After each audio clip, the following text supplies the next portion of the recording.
Donc on est reparti, cette fois-ci on va changer de thème.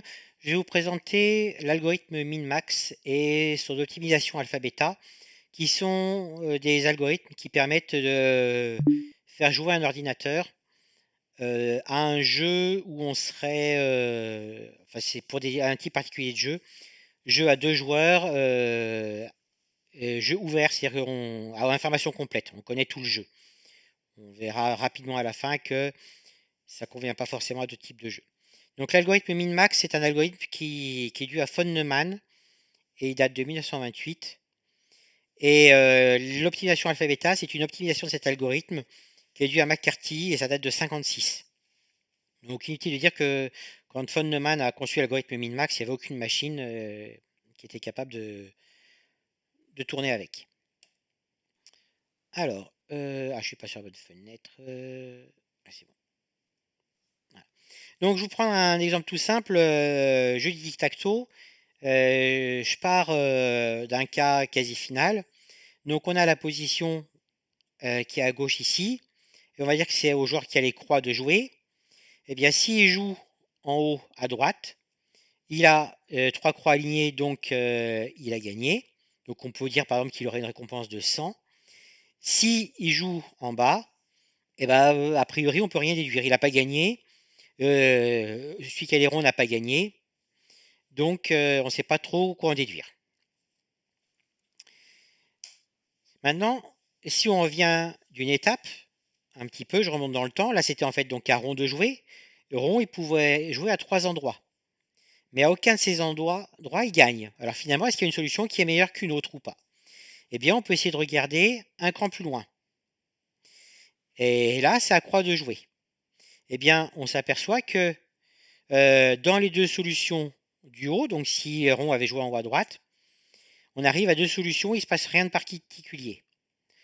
Dans les deux solutions, enfin dans la troisième solution, eh bien, là, on s'aperçoit que celui qui a les croix gagne. Donc, c'est très mauvais pour rond. Donc, on lui met une récompense, par exemple, de moins 100. Dans le cas suivant, on ne sait pas. Et enfin, c'est pareil dans les deux autres cas. Il y a un cas où croix gagne. Donc, on peut dire que pour rond, c'est une récompense de moins 100. Et dans le dernier cas, rien ne se passe. Donc, on ne sait pas encore trop déterminer la récompense. Donc là, vous voyez que oui, mon titre est mauvais, c'est à rond de jouer là du coup, hein. Comme j'évalue depuis la situation de départ où c'était à rond de jouer, la récompense ici, je l'évalue bien par rapport à rond. D'accord? Alors maintenant, on peut regarder ce qui se passe au coup suivant. Donc là, c'est à nouveau à rond de jouer. Depuis la solution à la position du haut, j'ai qu'une seule solution ici qui consisterait à ce que rond joue en bas. Et là, il ne se passe rien, donc récompense 0, match nul. Si rond joue ici, cette fois-ci, eh bien, j'ai trois ronds alignés, là en diagonale. Donc, rond à gagner, récompense vaut 100. Dans le cas qui est là, ça ne sert à rien d'aller plus loin parce que croix avait gagné. Ici, si croix joue là, rond peut jouer là. Et rond a gagné également avec une diagonale, donc récompense de 100. Dans ce cas-là, récompense de moins 100 parce que croix avait déjà ses trois croix ici. Et dans ce cas-là, rond joue là, personne n'a gagné, match nul. Récompense de 0. Euh, Donc, ce qu'on peut faire maintenant, c'est on peut essayer de remonter ce qu'on évalue. C'est-à-dire que ici, je reviens, pardon. Là, j'avais des récompenses finales. Je peux dire que finalement, cette récompense que j'avais ici, je pourrais directement l'associer à cette position-là, puisque cette position-là me mène directement à ici. D'accord? Là, c'est pareil. À chaque fois, j'ai une récompense. Enfin, j'ai qu'une seule possibilité. Donc, je peux faire remonter les récompenses. Et ça me donne ceci. Maintenant, là, dans le coup intermédiaire qui est là, où c'est à croix de jouer, a priori, on va supposer que croix, il a un fonctionnement rationnel, donc il va choisir le coup qui est le meilleur pour lui, donc qui est le moins bon pour rond. Donc croix, s'il a le choix entre ces deux positions-là, celle qui mène à 0 et celle qui mène à 100, il ira plutôt sur celle qui mène à 0. D'accord? Puisque là, ma récompense, elle est exprimée pour rond. S'il joue là, il sait que derrière, on va gagner. Donc il ne va pas jouer là, il va plutôt jouer là. Là, c'est pareil, entre ces deux coups-là, eh bien, entre le coup ici où il gagne et celui-là, il va plutôt jouer le coup où il gagne. Et là, c'est pareil, il préférera jouer le coup où il gagne que le coup qui mène à rien. Donc en fait, ici, Croix va faire un choix qui consiste à chaque fois à prendre ce qui mène à la plus petite récompense, puisque j'ai évalué ma récompense en fonction de rond. D'accord? Donc ici, à chaque fois, il fera ce choix-là, c'est-à-dire qu'il a fait le choix du min, qui est un max pour lui. Mais là, je suis en train de parler sur le point de vue global de rond, qui est là, qui est en train de réfléchir à plusieurs coups à l'avance. Donc du coup, je peux être à peu près sûr que si je fais ce choix-là, la récompense que j'obtiendrai, ce sera 0. Si je fais ce choix-là, la récompense que j'obtiendrai, ce sera celle-là. Et si je fais ce choix-là, la récompense que j'obtiendrai, ce sera celle-là. Donc du coup, je peux faire remonter ces récompenses et aboutir à ça. Même comme ça. Et là, forcément, que va faire Rond? Il va choisir le coup qui est le meilleur pour lui.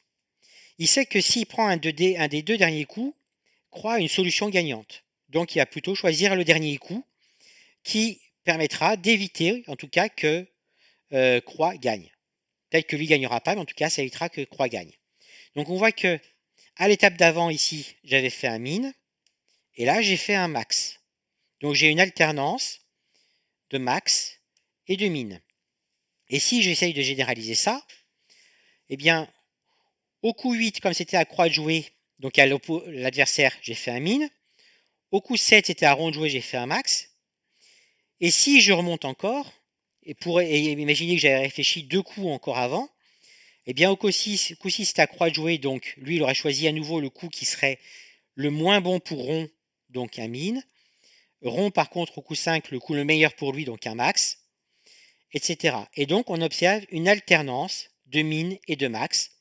Et c'est pour ça que ce principe-là, on appelle ça l'algorithme min-max. D'accord? Il y en a qui disent aussi minimax. Moi j'ai tendance à dire min-max. Alors après, est-ce que ça c'est faisable? Si je prends le cas du tic-tac-toe qu'on vient de voir, au départ au coup 1, j'ai 9 cases où je peux jouer, 9 possibilités. Au coup 2, il me reste plus que 8 cases possibles. Au coup 3, plus que 7 cases possibles, etc.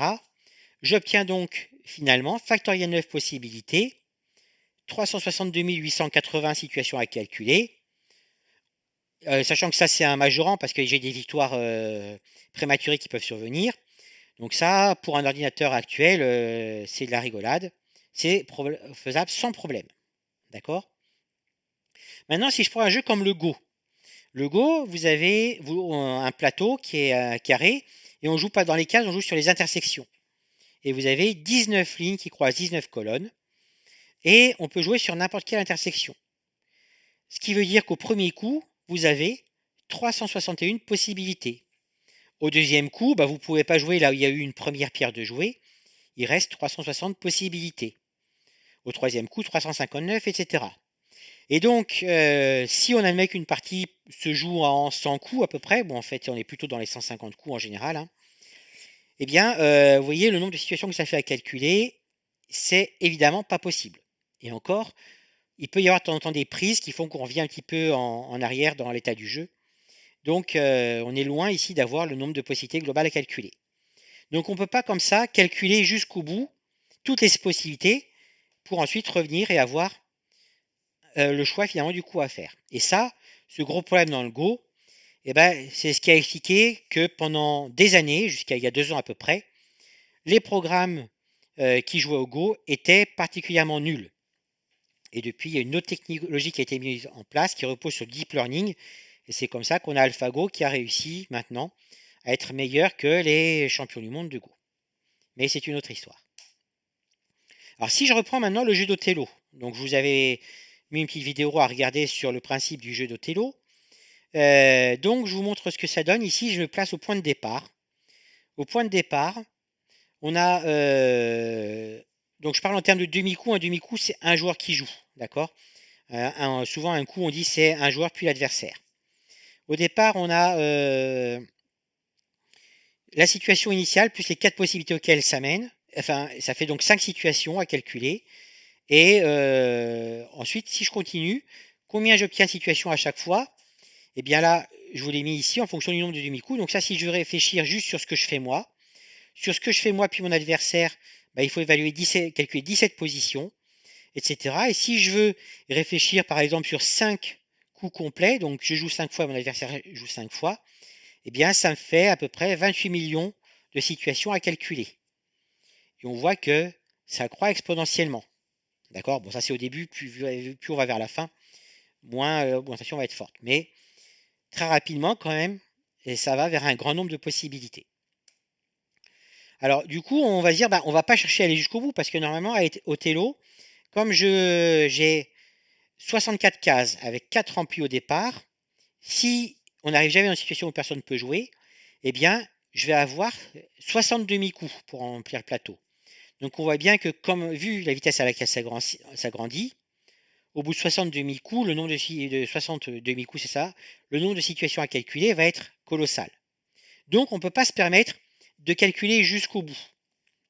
Du coup, ce qu'on va faire, c'est qu'on va essayer de se dire, bah, je vais calculer sur un certain nombre de coups, et là, je vais essayer d'évaluer la valeur de la position que j'atteins. Et cette valeur, je vais l'évaluer de manière forcément pas fiable, parce que je ne sais pas après comment les choses vont évoluer.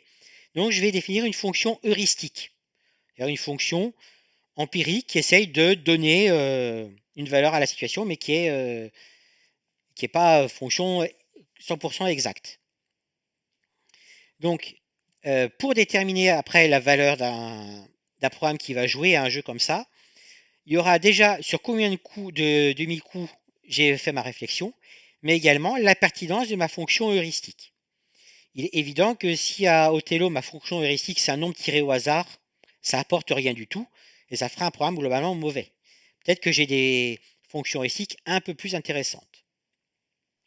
Alors, je vous cite un exemple, hein. Il faudrait que je redemande, je connais quelqu'un qui travaille dessus, mais un des meilleurs programmes d'échecs actuels, qui bat d'ailleurs tous les champions d'échecs au niveau international, qui s'appelle Stockfish, utilise une fonction heuristique qui repose sur plus de 30 critères. Vous voyez que cette fonction heuristique, elle peut être très compliquée. Maintenant, il ne faut pas qu'elle soit trop longue à calculer non plus, sinon à nouveau, ça va être peu efficace. Donc, si on résume l'algorithme min-max concrètement, qu'est-ce qu'on va faire? Eh bien, pour évaluer quel coup choisir, on utilise le principe du min-max, mais cette fois-ci non pas à partir de récompenses fermées définitives sur les positions finales, mais à partir de la valeur de la fonction heuristique sur chacune des situations que je peux atteindre après n coups ou n demi-coups. Et on va appeler n la profondeur de raisonnement. Évidemment, plus je vais loin dans le raisonnement, meilleurs seront les coups que je vais déterminer. D'accord? Mais forcément, ça va donner un temps de calcul qui sera potentiellement très long. Alors en Python, je vais vous proposer une version ici que j'ai essayé de faire générique dans les transparents en disant qu'on a besoin, pour n'importe quel jeu auquel on voudrait jouer, enfin faire jouer un ordinateur, il nous faut une classe G qui a un constructeur qui peut copier une situation de jeu, une méthode temps et coup qui permet de créer un nouveau jeu qui serait la situation que j'obtiendrai après un coup joué, et une méthode liste coup qui renvoie la liste des coups possibles dans l'état courant. D'accord? Ça, c'est ce dont j'ai besoin pour mon jeu. Et donc, si j'ai une classe Othello qui respecte ça, l'algorithme que je vais vous présenter pourra marcher. Ça pourrait être pour un jeu d'échecs, pour un jeu de dames, pour un ballon, pour tout ce que vous voulez. Et puis, il faudra aussi une fonction heuristique qui doit prendre en paramètre un jeu et le joueur courant, et qui doit vous renvoyer la valeur du jeu pour le joueur donné. Et puis ma fonction d'évaluation, eh bien, elle aura besoin de la profondeur courante pour savoir à quelle profondeur j'en suis. Et puis aussi la profondeur maximum jusqu'à laquelle je veux raisonner. Alors dans la version que je vous propose, je ne traite pas la gestion des situations bloquées, c'est-à-dire si d'un seul coup plus personne ne peut jouer. Et je ne traite pas non plus le fait qu'il puisse y avoir des victoires prématurées. On l'a vu à Tic-Tac-Toe, il peut y avoir des victoires prématurées. Bon, dans la version que je vous propose là, c'est une version un peu simplifiée. Donc ça, je ne l'ai pas pris en compte. Mais sinon, donc l'algorithme min-max en Python, il a besoin donc en entrée d'une position, c'est en fait une situation de jeu, d'un joueur, le joueur courant, de la profondeur courante, puisque ça va être une fonction récursive, de la profondeur max que je veux atteindre, et de l'heuristique que j'utilise pour évaluer ma position. Et puis derrière, doit me produire une suite de coups menant à la position retenue. Alors en fait, dans l'idéal, enfin dans l'absolu, la seule chose qui est nécessaire, c'est le premier coup que je dois jouer. Mais là, pour qu'on voit un petit peu plus ce qui est envisagé, je vais envoyer la suite de coups et puis aussi la récompense associée à la position retenue. Alors cet algorithme min-max, pour l'implanter, ça va ressembler à quoi? Tiens, j'ai un récit qui en bleu, il ne devrait pas là. Donc, je ne sais pas pourquoi j'ai pas tout mon texte qui apparaît en haut ici. Bon, je vous corrigerai ça ici, j'ai un petit bug d'affichage. Donc je vais commencer par regarder ici. Donc si j'ai atteint la profondeur max, alors, eh bien, je calcule la valeur de récompense de ma situation actuelle. Je dis que j'ai plus de coups à faire et je renvoie un couple qui est le coup à réaliser, donc rien du tout, et la récompense de la position atteinte. Sinon, eh bien, je détermine la liste des coups possibles. Si aucun coup n'est possible pour le joueur courant, alors je vais changer de joueur, je vais augmenter la profondeur et je vais rappeler ma fonction min-max sur une nouvelle situation. Sinon, eh bien, je choisis quel est le meilleur coup. Je définis la valeur de retour adéquate, donc une liste de coups à réaliser et une récompense, et je renvoie de toute façon la valeur de retour retenue.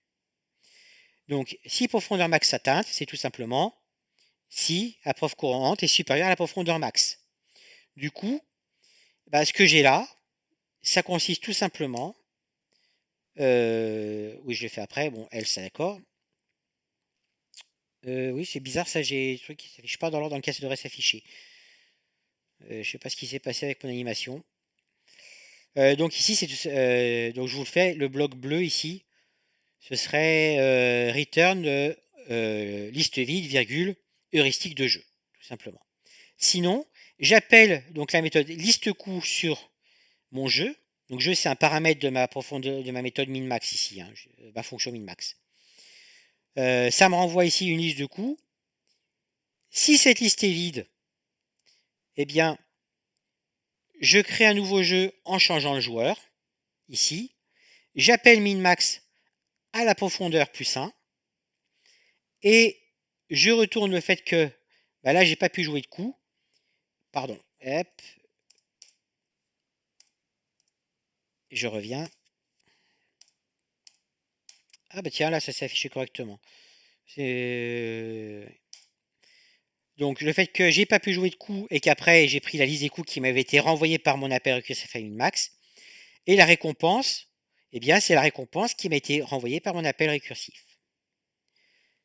Sinon, donc il va falloir que je détermine le coup à retenir et que je définisse la valeur de retour adéquate. Bah ça, on va le voir sur le transparent suivant. Et enfin, je renvoie ma valeur de retour qui aura été positionnée soit ici, soit ici, soit dans mon else ici. Alors maintenant, on va regarder le cœur ici de la partie récursive. D'accord? Ça, en fait, le if prof courant supérieur à prof max, c'est le cas de terminaison de ma récursivité. Ça, c'est un cas un petit peu particulier. Et ça, c'est le cas standard, le else. Donc là, déterminer le coup à retenir, ça consiste à faire quoi? Eh bien, pour chaque coup possible, il faut que je détermine à quelle situation il amène. Et donc là, c'est pareil, une jolie petite lambda expression pour vous les faire travailler. Ici, à chaque coup, qui est dans la liste possibilité ici, je calcule le couple coup et situation après le coup. D'accord? Je rappelle, tant et coup, ça c'est une fonction c'est une méthode de jeu qui me renvoie une nouvelle situation une fois que le coup a été appliqué. D'ailleurs, il me manque ici une parenthèse là pour fermer mon couple. Là, pour chaque coup, je renvoie un couple. D'accord? Donc ça me renvoie ici un itérable qui est constitué de couple, coup, situation après le coup. Et après, donc on a vu que dans un min-max, si c'est le tour du joueur courant, je retiens le coup qui m'apporte la meilleure récompense. Sinon, je retiens le coup qui m'apporte la pire récompense. Donc si c'est le tour du joueur courant, eh bien c'est tout simplement if prof courante, si la profondeur courante finalement est un nombre impair. D'accord? 1, 3, 5, c'est le joueur courant. Du coup, qu'est-ce que je dois faire? Je dois initialiser les valeurs à retenir. Donc, c'est essentiellement la meilleure récompense et le meilleur coût. Puis, pour chaque couple coût-situation de mon itérable situation possible, qui est là, je détermine la récompense et la suite de coups qui me mène à cette récompense-là, en appelant récursivement min-max. Et si je m'aperçois que la récompense dans ce coup-là est meilleure que ce que j'avais retenu comme récompense jusqu'à présent, je mets à jour mes variables suite de coûts et récompense. Et enfin, je mets à jour la valeur du retour. Et dans le cas contraire, eh bien, je retiendrai la pire récompense, je retiens la meilleure. Donc, initialiser les valeurs à retenir, c'est-à-dire tout simplement que meilleure récompense égale non. Ensuite, pour chaque couple coût-situation, bah ça c'est for coût-situation in situation possible. Je rappelle, situation possible, c'est en fait un itérable de couple, avec un coût et la position dans laquelle ça m'amène. Là, eh bien, je vais évaluer la situation en question, donc en appelant min-max sur situation. Donc, vous voyez ici, je fais un appel récursif à min-max en passant situation, le joueur qui a été mis à jour par tenter coup, joueur ici, donc pardon, ça c'est nécessaire pour savoir comment je calcule ma récompense. La profondeur suivante, la même profondeur max et ma même fonction heuristique pour calculer, évaluer éventuellement ma situation quand j'en ai besoin. Et après, si la récompense est la meilleure, et bien tout simplement, c'est si j'avais pas de récompense encore reconnue, donc je suis à mon premier coup, ou si la récompense est supérieure à la meilleure récompense obtenue jusqu'à présent, eh bien, je retiens cette meilleure récompense et je retiens également que l'enchaînement qui mène à ça, c'est le coût que j'ai retenu plus la liste de coûts qui m'avait été renvoyée ici par mon appel récursif à min-max. Donc en fait, je mets en tête le coût à faire ici avec la liste de coûts retenus. Et puis à la fin de ma boucle, tout simplement, je dis que retour, c'est le couple enchaînement retenu, meilleure récompense. Je rappelle que ma fonction min-max, elle me renvoie toujours un couple, liste de coûts et valeur. Et puis sinon, eh bien, donc dans le cas où je dois retenir la pire récompense, je dis que pire récompense c'est non. Puis après, je fais ma boucle ici, je détermine mes valeurs ici, et cette fois-ci c'est si la récompense est pire, autrement dit, si j'ai pas encore retenu de pire récompense, ou si la récompense est moins bonne que la pire récompense, alors je mets à jour ma suite de coûts et ma récompense. D'accord? Et enfin, je mets à jour ma valeur de retour.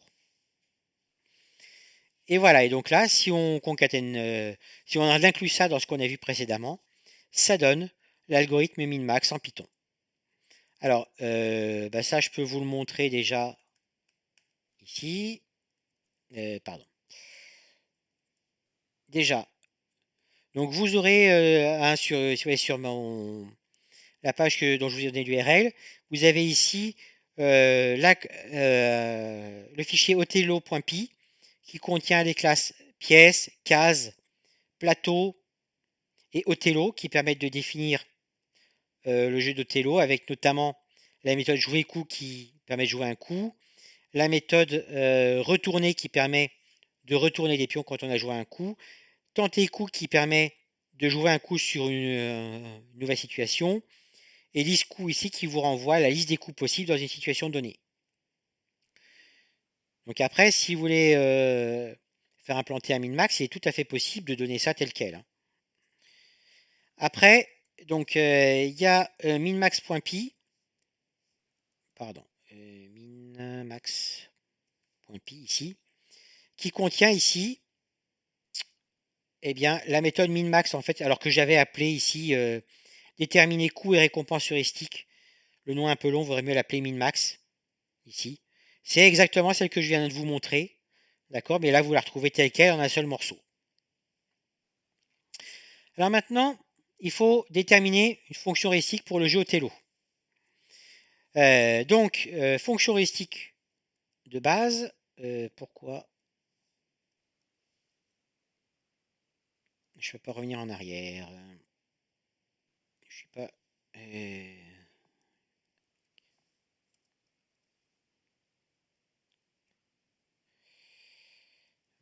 Ah si, ça y est. Non, il se réveille pas. Bon, je vais recommencer mon diaporama. Voilà. Donc, les règles, bon, ça on les a déjà vues, hein. Les joueurs disposent de pions avec une face à leur couleur, une face à leur couleur adverse. À chaque coup, on pose un pion là où il permet de retourner l'autre pion et on retourne les pions à notre couleur. Et le gagnant, c'est celui qui, à la fin, a le plus de pions avec la face à sa couleur visible. Du coup, une fonction heuristique de base, tout simplement, c'est le nombre de faces à la couleur du joueur moins le nombre de faces à la couleur adverse. Alors ça, c'est un comportement simpliste qui permet d'avoir un programme pas trop bête, mais c'est vrai que c'est du coup un programme qui n'a pas du tout anticipé les compétences de certains coups. Donc là, on a un niveau joueur débutant, niveau d'un enfant à peu près, quand on met ça comme fonction heuristique. Par contre, bah, l'avantage, c'est que c'est une fonction heuristique qui est très très simple à définir. Alors après, quand on a un peu l'habitude de jouer au Othello, on s'aperçoit par exemple qu'une pièce qui est dans un coin, elle est imprenable. Et on s'aperçoit même qu'une pièce d'un bord qui est adjacente à une pièce imprenable est imprenable. Donc en fait, à partir des coins, on se définit comme ça on peut avoir des suites de pions imprenables. Et du coup, ces pions-là, comme ils sont imprenables, eh bien, ils sont finalement relativement forts. Donc on pourrait les surévaluer en leur donnant par exemple une valeur de 10 au lieu de 1 ou de 5 au lieu de 1. On pourrait améliorer en disant que moins on avance dans le jeu, enfin plus on avance dans le jeu, moins finalement cette importance est grande. Mais rien qu'en faisant ça, on va nettement améliorer le programme. Et on va voir que quand on fait ça, enfin on pourrait essayer, eh bien on va avoir un changement de stratégie entre l'utilisation de cette heuristique-là et de l'autre, où avec celle-là, bah, quand à un moment on se rapproche suffisamment des bords pour tenter d'aller vers un coin, eh bien l'ordinateur sera capable, si on met une profondeur de réflexion par exemple à 6 demi-coups, eh ben, il sera capable d'anticiper 3 coups avant ce qu'il faut faire pour aller prendre un coin. Alors, quand on regarde après ce que ça donne en Python avec ça, oui, donc juste avant de vous faire ça, je vais vous remontrer quand même ce que ça donne. Donc, ces fonctions heuristiques. Donc, la fonction heuristique, elle est là, tout simplement, hein. Ici, je récupère le joueur, je parcours mon plateau. Pour chaque case qui a la couleur du joueur, j'ajoute 1. Pour chaque case qui n'est pas à la couleur du joueur, j'enlève 1. Tiens, d'ailleurs, si ça se trouve, j'ai mal défini. Je suis en train de voir que. Ah non, c'est bien efficace pour être occupé, c'est ça. Ma fonction heuristique 2, donc là, elle, eh bien, elle va attribuer une valeur plus forte au coin. Alors là, j'ai mis 20. 20, en fait, c'est trop fort, hein. Faudrait mettre 5 éventuellement. Et là, ici, j'ai une fonction qui prend en compte que les coins. J'aurais pu l'améliorer pour prendre en compte éventuellement, comme je disais, les pièces voisines de pièces imprenables, qui peuvent du coup aussi être imprenables. Alors, donc ça, Bruno, oui. comment tu sais que 20 c'est trop fort pour les coins? Enfin, c'est juste Ah, en jouant? ouais, tu t'en rends compte en faisant jouer. Et puis après, si tu veux, en mettant 20, ça veut dire que grosso modo, tu estimes que mettre une pièce dans un coin, c'est comme si tu gagnais 20 pions sur le terrain. Ouais, Et là, tu vois que par rapport à 64K, c'est bien trop fort. ouais, d'accord. D'accord? Après, aussi, on peut voir qu'au début, un coin, c'est important. Mais finalement, à la fin, quand il reste plus que 4-5 coups à jouer, finalement, tu n'en as rien à faire, que ce soit dans un coin ou sur un bord. C'est pas là que tu vas faire des retournements prépondérants. Donc, on pourrait très bien dire que la récompense des coins, elle diminue au cours du temps. Ouais, ok, j'ai compris. D'accord? C'est pareil pour, comme c'est un peu plus long du coup d'aller calculer ça, notamment si on veut calculer aussi les pièces voisines des pièces imprenables sur les bords, on pourrait très bien dire, bah, de toute façon, je sais que sur les 10 premiers coups, par exemple, je ne peux pas atteindre un coin, donc ça sert à rien de toute façon d'aller chercher une heuristique compliquée au début. Voilà, après on peut la modifier à loisir cette fonction-là. C'est un terrain de jeu après d'essayer de trouver la meilleure fonction heuristique qui soit jouable et qui donne des résultats intéressants. On peut faire jouer l'ordinateur contre lui-même avec des heuristiques différentes pour voir laquelle est la meilleure. D'accord? Ouais, Alors ok, maintenant, donc ça c'est un ouais. peu le principe d'AlphaGo, non? Enfin, quand le faire Non, jouer. pas du Non, tout. c'est pas ça? Enfin, de jouer contre lui-même, oui. Ouais, Voilà. ok. Mais AlphaGo, lui, derrière, c'est parce qu'il va apprendre un certain nombre de choses. Là, c'est juste nous, enfin, là, c'est nous qui apprenons. Tu fais jouer contre lui-même Oui, d'accord. avec deux heuristiques différentes et tu vois laquelle est la meilleure. Et du coup, tu Oui, essaies d'accord. d'adapter. Mais là, c'est toi qui Ok. joues contre toi-même. Ouais. Après, tu pourrais C'est très pas bien l'algorithme qui t'amuser apprend aussi. lui-même, quoi. Hein? Pas l'algorithme qui apprend lui-même, quoi, en Ouais. fait. Sinon, ce que tu pourrais faire aussi, c'est faire des algorithmes paramétrables. Et après, tu utilises des algorithmes génétiques avec différents jeux de valeurs de paramètres pour essayer de trouver la valeur optimale des paramètres. Et donc là, tu aurais réellement un programme qui apprend. Mais bon, les algorithmes génétiques, c'est un autre sujet. Donc après, si on regarde l'applicabilité d'alpha-beta, qu'est-ce que ça donne? Donc là, je vous ai mis des temps de calcul en Python et en Java, parce que j'ai aussi implanté en Java, sur le nombre de demi-coups qu'on regarde depuis le début. Donc vous avez tout à l'heure le nombre de situations auxquelles ça amenait. Et on voit que donc le temps de calcul il est en secondes. Et donc là, on voit que déjà, réfléchir à 8 demi-coups en Python, ça prend 276 secondes. Donc, vous voyez que 276 secondes, c'est loin d'être interactif. Oui, je vous écoute. Et pourtant, avec ce niveau-là, on a un programme qui est pas bon. Non, non, je me rappelle bien, monsieur Parallèle. C'est qui cause? Olivier, tiens, tu peux couper ton micro sinon.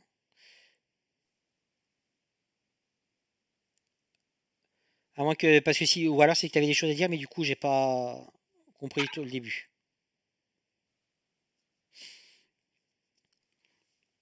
Donc, je reviens où j'en étais. Voilà. Donc, voilà, on voit que ça prend beaucoup de temps, surtout ben, dans un langage comme en Python. Alors ça, c'était le temps de calcul sur mon ancienne machine. Depuis que j'ai celle-là, j'ai essayé, et je crois que pour 7 demi-coups, j'ai fait pendant que cet essai-là, je passe dans le 42 secondes à 21 secondes. Donc bon, on gagne quand même un rapport 2, mais malgré tout, très vite, on est un petit peu lent. D'accord?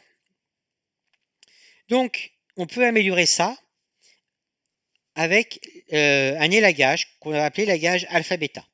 Donc pour ça, je vais vous présenter d'abord la partie élagage alpha. Donc on a vu que c'était l'algorithme min-max, une succession de max et de min.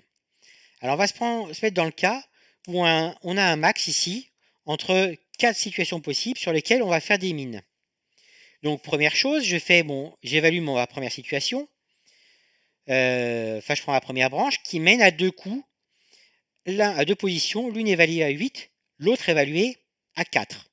Comme c'est un mine, bah finalement, je vais dire que la position intermédiaire ici, sa valeur, c'est 4. Puisque là, c'est mon adversaire qui va jouer, il va prendre le moins bon coup pour moi, donc cette situation, j'évalue à 4. Et comme la valeur max que je retiens ici, enfin la valeur V0 que je retiens ici, c'est un max de V1, V2, V3, V4, ça veut dire que cette valeur V0, elle sera forcément supérieure ou égale à V1. D'accord? Donc elle sera supérieure ou égale à 4. Maintenant que j'ai terminé d'évaluer cette branche gauche, je vais m'intéresser à ma deuxième branche, V2, ici. V2, je fais un mine entre trois situations. Une première situation ici que j'évalue qui vaut 2. Du coup, comme je remonte au niveau du mine, ici, avant d'évaluer les deux situations qui me restent, je sais que mon V2 ici, il sera forcément inférieur ou égal à 2, puisque je vais prendre le mine entre 2 et ce que j'ai ici. D'accord? Donc la valeur remontée ici, elle sera inférieure ou égale à 2. Et comme le max ici va me prendre de toute façon une valeur supérieure ou égale à 4, ben finalement, ça ne sert à rien d'évaluer la suite des possibilités ici. Si j'ai des valeurs inférieures ou égales à 2, enfin si j'ai des valeurs supérieures à 2, ce seront des situations qui ne seront pas retenues par le min. Si c'est des valeurs qui sont inférieures à 2, elles ne seront pas retenues par le max que j'ai là. Donc je peux couper ici et ne pas évaluer cette partie-là de mon arbre de réflexion. C'est pour ça qu'on va parler d'élagage. D'accord? Donc là, même si ces valeurs valaient, en fait, ça valait 1 et 7, ça ne sert à rien de les calculer. Ensuite, quand je passe au nœud suivant ici, je vais à mine entre 7 et 6. Donc 7 ici, il me retourne 7. Du coup, on sait jamais, j'évalue l'autre, ça me donne 6. Bon, bah là, je retourne 6. Du coup, maintenant, alors pareil, je me suis trompé dans mes animations, j'ai V0 qui sera supérieur ou égal à 6. Et donc là, maintenant, ici, alors c'est pareil, j'ai quelques erreurs dans mes chiffres, hein, je vais vous changer mes trucs en cours de route. Et mes chiffres sont plus tout à fait bons. Donc là, ici, je tombe sur un 4, du coup, il est plus petit que le 6 que j'ai retenu maintenant ici. Donc ça sert à rien que j'ai vu ce qui est là. D'accord? Donc au final, on s'aperçoit, je vais passer directement ici.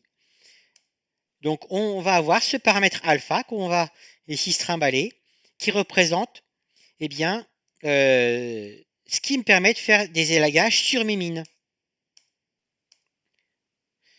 Voilà, lui au moins il est à jour. Et au final, on s'aperçoit que si j'utilise un algorithme min-max, je devrais évaluer toutes les situations que j'ai en bas, mais qu'avec un algorithme, un élagage alpha, je n'évalue que les situations vertes. D'accord? Donc j'ai pu me priver de pas mal d'évaluations. Sans compter que si ça se trouve, ce que j'ai représenté ici en rouge, c'était des arbres parce que j'allais peut-être descendre plus bas dans mon arbre et avoir du coup derrière des dizaines de situations en plus, que du coup je n'évalue pas. Alors de la même façon, je peux faire un élagage bêta. L'élagage bêta, bah, ce sera le même principe mais inversé, c'est quand le nœud que j'ai ici est à mine et qu'en dessous j'ai des max. Ici, donc là, je m'occupe de ma branche gauche, j'ai un max, donc je renvoie 4. Du coup, je vais retenir que bêta ici vaut 4. Quand j'arrive ici sur un max, si je tombe ici sur un 5, ça ne sert à rien d'aller ici parce que 5 est plus grand que 4 ici.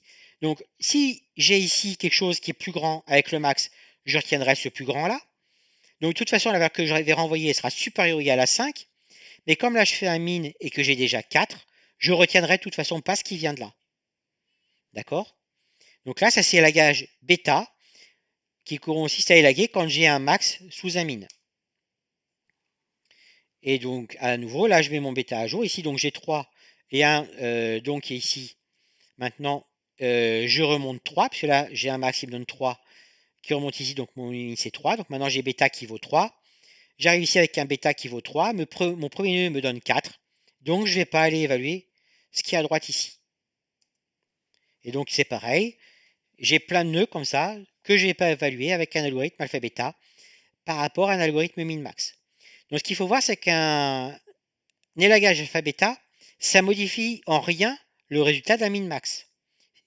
Je trouve exactement le même résultat. C'est juste que je vais évaluer beaucoup moins de choses. D'accord? Donc, on applique un élagage alpha sur les nœuds min, un élagage bêta sur les nœuds max. Et quand on regarde ce que ça donne ici, donc là, je vous ai mis le nombre de situations calculées avec un min max et le nombre de situations calculées avec un alpha bêta. Vous voyez qu'on passe de, si je réfléchis à 10 demi-coups à l'avance, je passe de 28 millions de situations au total à 107 000 situations au total avec un alpha bêta. D'accord?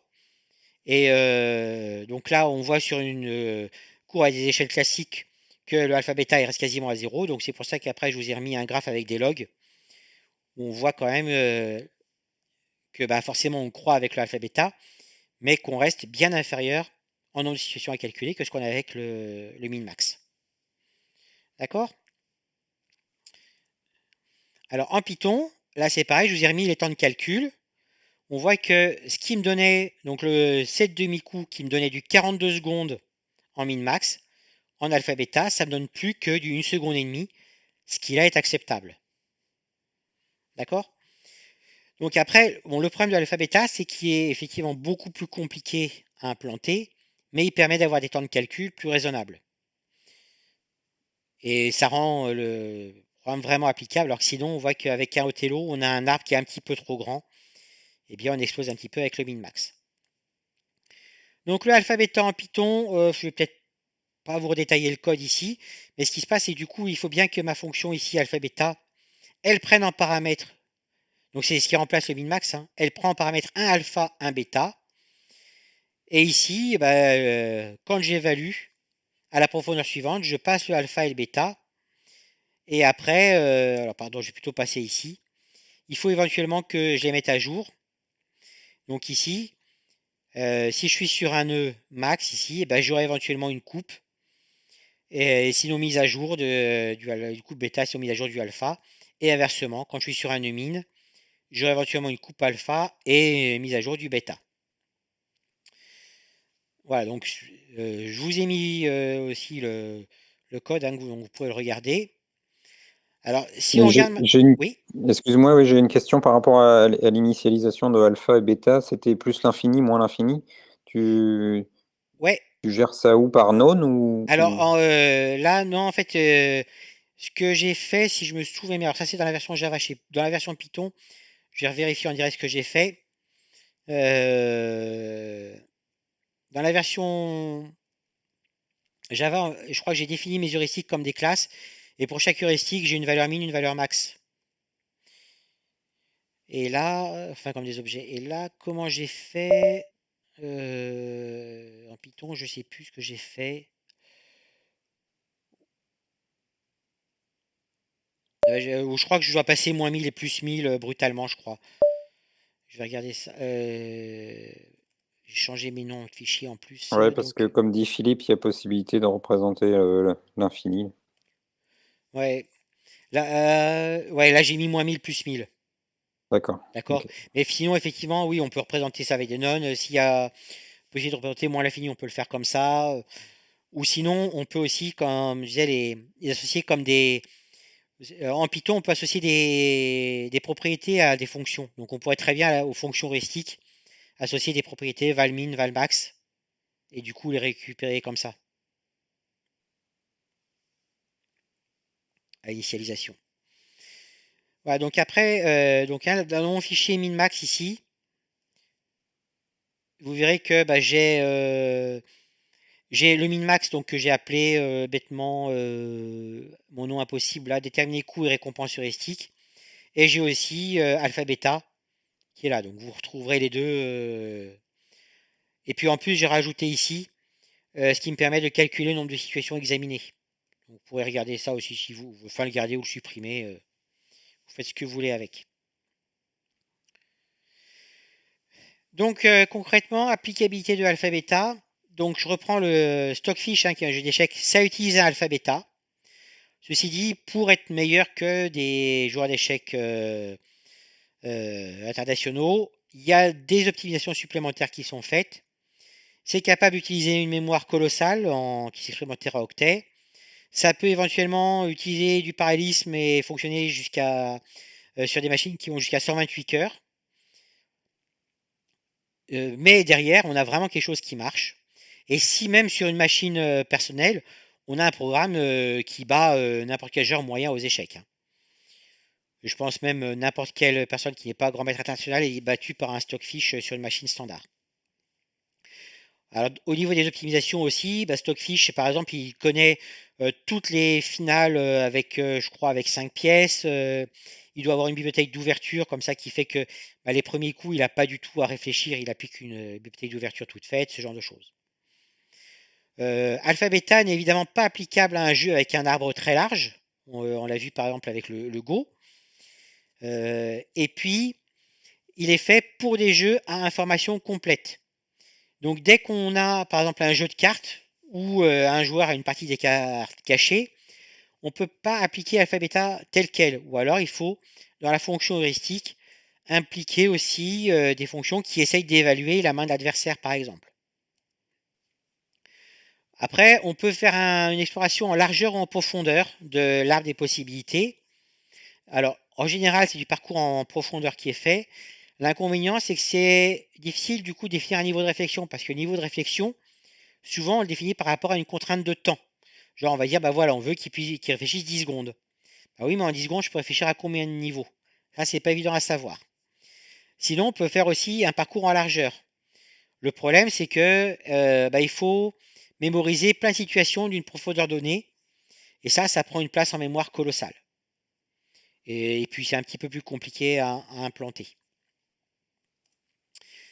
Voilà. Et puis, donc ça, c'était pour la présentation générale. Donc, je vous ai mis Othello.py si vous voulez faire jouer à Othello. min-max ici, donc un code qui réunit donc min-max, alpha, bêta, et puis ici deux fonctions heuristiques pour Othello. Et puis je vous ai mis alors non, je vous ai mis évaluation, je crois, eval min-max.pi ici, qui est juste là pour montrer par exemple ce qui se passe si je fais ici un min-max ici à la profondeur 7, donc 7 demi-coups, et je calcule le temps que ça met. D'accord, on pourrait éventuellement afficher la solution, je n'ai pas fait. De la même façon, vous avez un eval alpha bêta qui permet aussi d'évaluer ce qui se passe avec un alpha bêta toujours sur 7 demi-coups. Et puis, je vous ai mis un début partie min-max, un début partie alpha bêta. Et donc là, ici, je vous ai mis une avec la première heuristique, une avec la deuxième heuristique. Donc je passe l'heuristique ici en paramètres. C'est un passage de fonction en paramètres. Et ici, ce que je fais, c'est qu'à chaque fois, je lance un calcul sur la profondeur donnée. Donc ça me renvoie une liste de demi-coups. Donc là, j'ai mis par exemple profondeur 4. Donc ça me renvoie 4 demi-coups. Je fais jouer à noir le premier demi-coup. Je fais jouer à blanc le deuxième demi-coup. Et puis, je recommence. D'accord? Donc ça veut dire que, en fait, je fais jouer comme ça au final 40 demi-coups, mais avec une évaluation qui favorise un peu noir, puisque lui, il réfléchit à 4 demi-coups, et blanc, il prend finalement l'évaluation qui s'est faite plus qu'à 3 demi-coups. Et ça, donc la première, c'est avec l'heuristique 1, la deuxième, c'est avec l'heuristique 2, mais dans tous les cas, à la fin, j'affiche la position obtenue et le résultat de l'heuristique 1, puisque, en fait, ce qui compte au final, c'est le nombre de pièces à sa couleur, moins le nombre de pièces à votre couleur, et ça, c'est l'heuristique 1. Donc ça, c'est juste pour afficher la valeur de la position obtenue. Donc ça, c'est avec un min-max. Et puis, j'ai aussi ici avec un alpha bêta. Alors là, ici, du coup, je suis allé un peu plus loin. Voilà, j'ai mis la même profondeur d'affection pour noir et blanc. Et là, l'algorithme que j'ai mis en place, c'est un peu différent. À chaque fois, je fais réfléchir noir sur prof noir demi-coup. Il joue son coup. Puis je vais réfléchir blanc sur prof blanc demi-coup. Et il joue son coup, etc. Donc là, ici, en fait, je joue bien 60 coups. Donc là, je remplis tout le plateau. Et donc après, si on exécute ça, donc ici,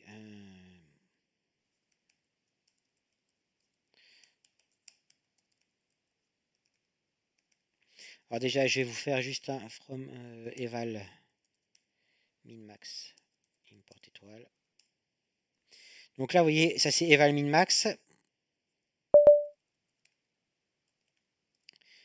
où je fais réfléchir min-max à 7 demi-coups, donc vous voyez que ça prend quand même un peu de temps.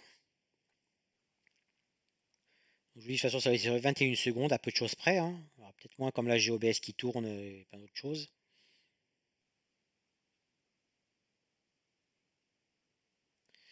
Voilà, 23 secondes, d'accord. Et si maintenant, je vous fais ça avec alpha bêta,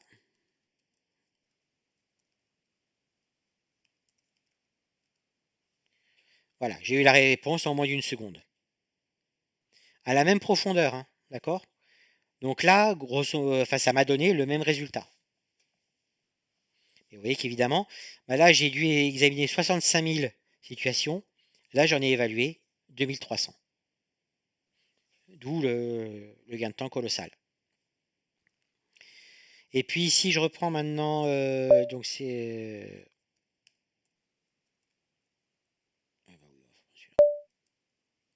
début partie alpha bêta. Donc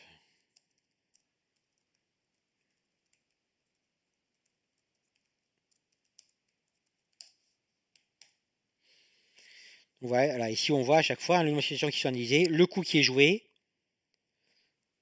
etc. Et donc là, bah, il va faire ça 60 fois, et donc à la fin, on aura un plateau rempli.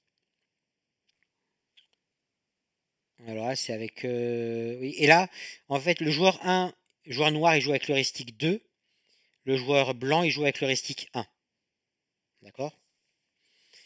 Donc pendant que ça s'exécute, bah, je suis prêt à répondre à vos questions.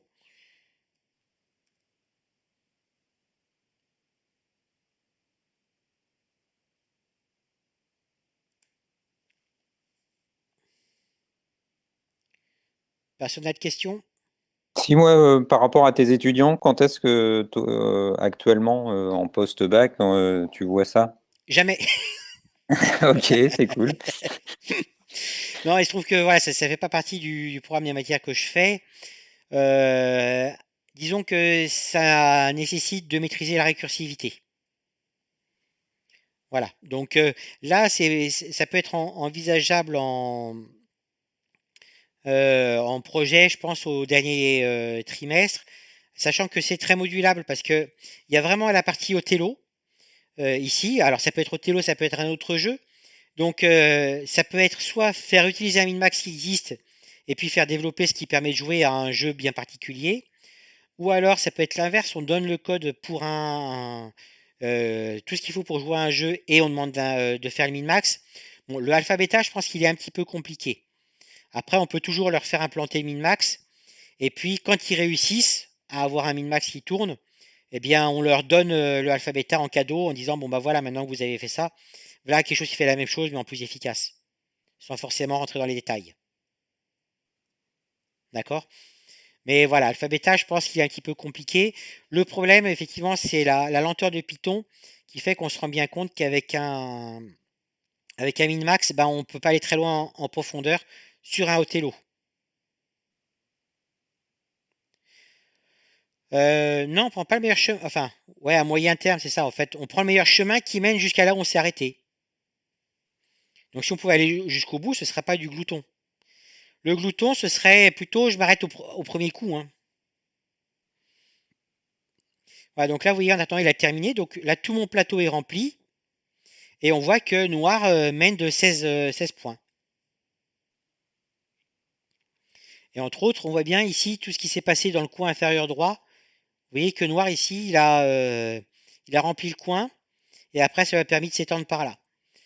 Alors après, s'il y en a qui veulent voir la version Java, je pourrais vous donner la version Java où j'ai même, je crois, amélioré un petit peu le récit justement en prenant en compte les pions qui sont contigus à un coin sur les deux bords. Et comme ça me permet de prendre en compte le fait qu'un pion qui serait là, qui est contigu à tout cela, bah, il est aussi imprenable, donc il est potentiellement intéressant.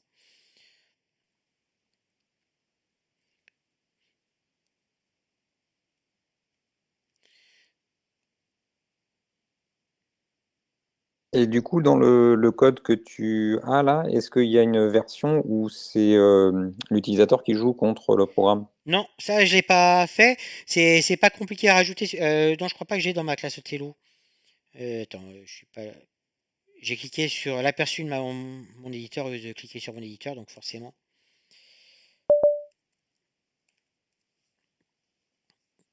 Je crois pas que je l'ai. Que je l'ai fait ça. Non. Mais après, ceci dit, ce serait pas très compliqué à faire puisque il y a la fonction jouer coup qui permet de faire jouer un coup et la fonction liste coup qui permet de connaître les coups valides. Donc c'est pas compliqué de rajouter une boucle qui demande à l'utilisateur de saisir un coup. On vérifie si c'est un coup valide. Si c'est le cas, on le joue. Et puis on affiche le nouveau plateau, puisqu'on a joué coup qui permet de jouer le coup et STR qui permet d'afficher le plateau. Et puis après, il faut éventuellement rajouter à ça la gestion du fait qu'un joueur ne peut plus jouer, enfin ne peut pas jouer, du coup on saute son tour, on passe à l'autre. Et si aucun des deux joueurs ne peut jouer, eh ben, c'est que la partie est finie.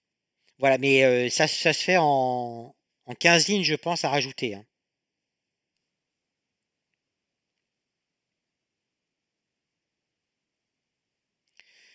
Et après, on peut aussi, si on veut, rajouter une interface graphique à ça. Donc, ça permet d'être très modulable. D'une année sur l'autre, vous pouvez changer le jeu auquel vous les faites jouer.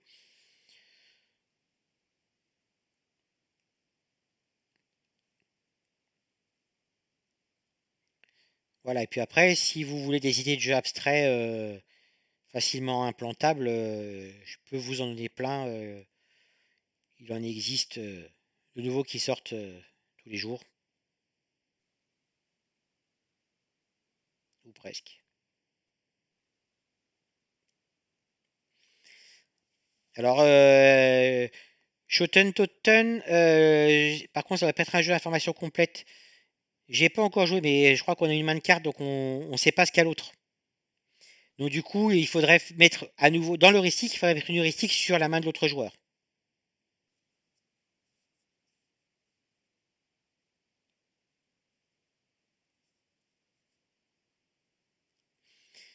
Non, non, on calcule pas avec la main de l'autre joueur, on détermine une heuristique pour essayer d'évaluer ce qu'a l'autre joueur. On triche pas. Sinon, effectivement,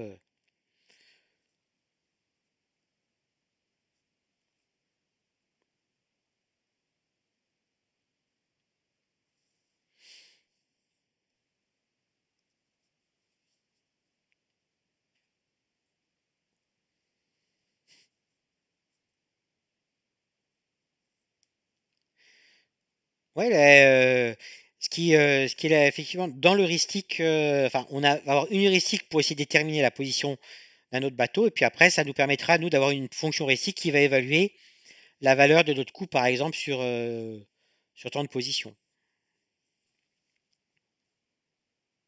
Enfin, si on veut anticiper sur du plus long terme, ouais.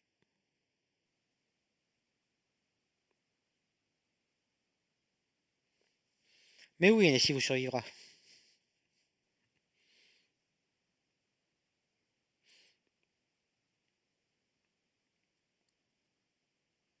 Ah, ça, c'est plus compliqué, ça, par contre.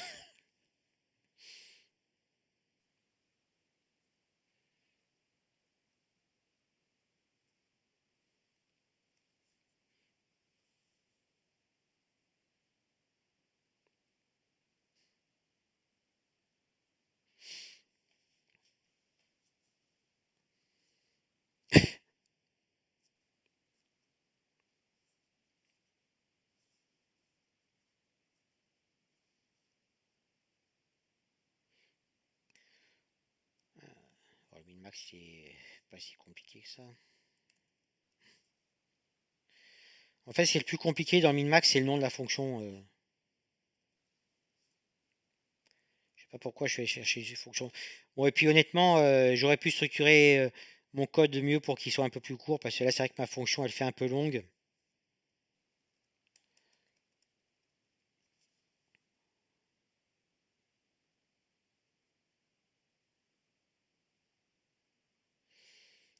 Ouais, un max d'infos, j'espère juste que vous en avez pas retenu le min.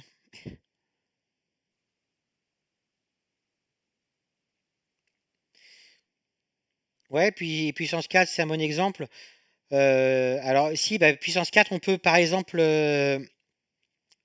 améliorer un petit peu la fonction heuristique. Déjà, dès qu'on a deux pions alignés avec du vide de chaque côté, on sait que c'est potentiellement dangereux. Parce qu'on ne pourra pas boucher des deux côtés. Donc, si on prend ça en compte, c'est une façon en fait de prédire l'avenir. Et du coup, de devoir aller moins loin pour avoir un petit peu la même qualité de résultat.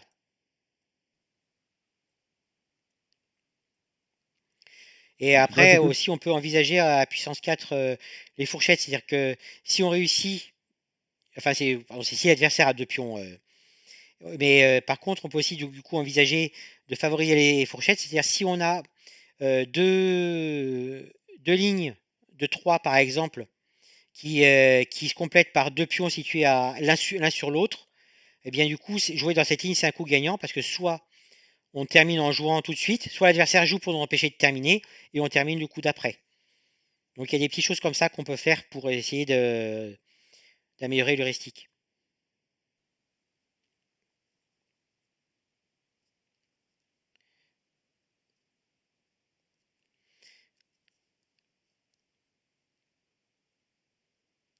Et puis, c'est quoi ça?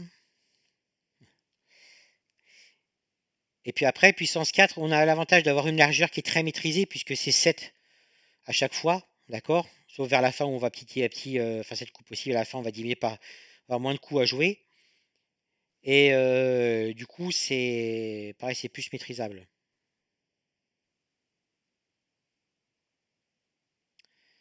D'accord, ouais. Effectivement, on peut jouer là-dessus. Après, dans les jeux sympas, vous avez Ferti qui fait des jeux bien aussi, qui sont faciles à implanter. Vous avez Yokai no Mori, par exemple.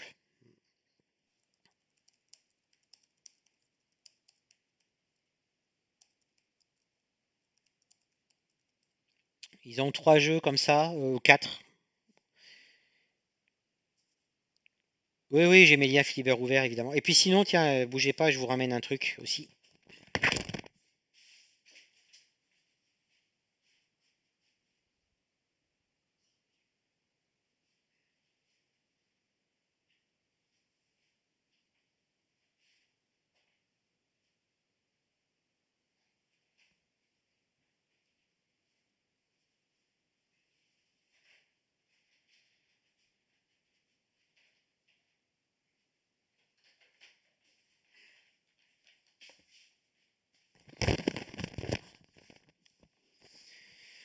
Des exemples de jeux simples pour lesquels ça peut être applicable. Vous avez RRR éventuellement,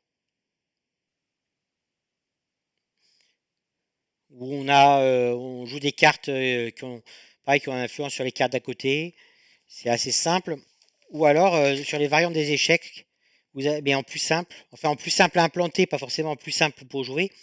Vous avez celui-là, Sixth, non pas super pratique pour les Français, où le principe c'est que vous avez une pile de pions, enfin vous avez des pions, et votre pile, elle se déplace différemment suivant le nombre de pions que vous avez. Si vous avez qu'un pion, ça se déplace comme un pion aux échecs. Si vous avez 2 pions, ça se déplace comme un fou, je crois. Si vous avez 3 pions, ça se déplace comme un cavalier, 4 pions comme une tour, etc. Donc au fur et à mesure que... et puis vous pouvez vous empiler sur d'anciennes piles. Donc au fur et à mesure que vous modifiez ça, bah, ça modifie la façon dont votre pièce peut se déplacer. Voilà, mais au final, il y a quand même beaucoup moins de pions, par exemple, qu'aux échecs. Donc, c'est beaucoup moins complexe quand même à implanter qu'un jeu d'échecs. Par contre, à jouer, c'est prise de tête.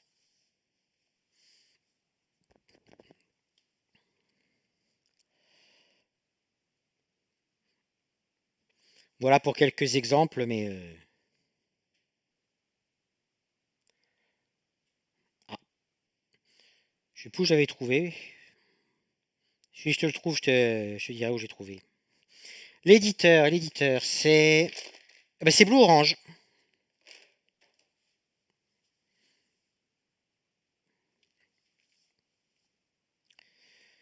Voilà, bah, si vous avez plus de questions,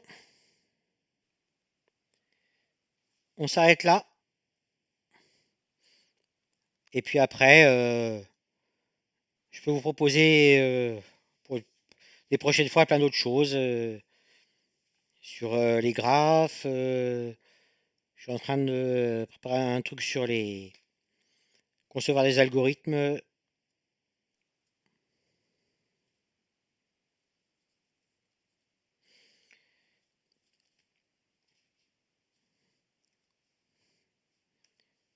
Je sais plus sur quoi j'ai encore prévu des trucs.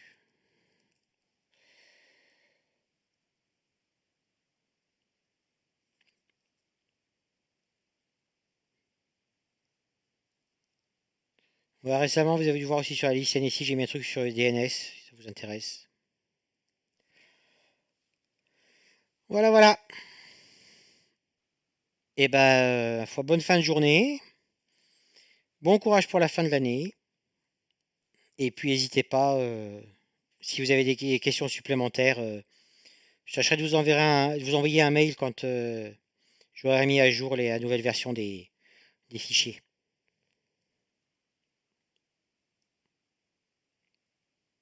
Allez, au revoir. Au revoir, Bodo.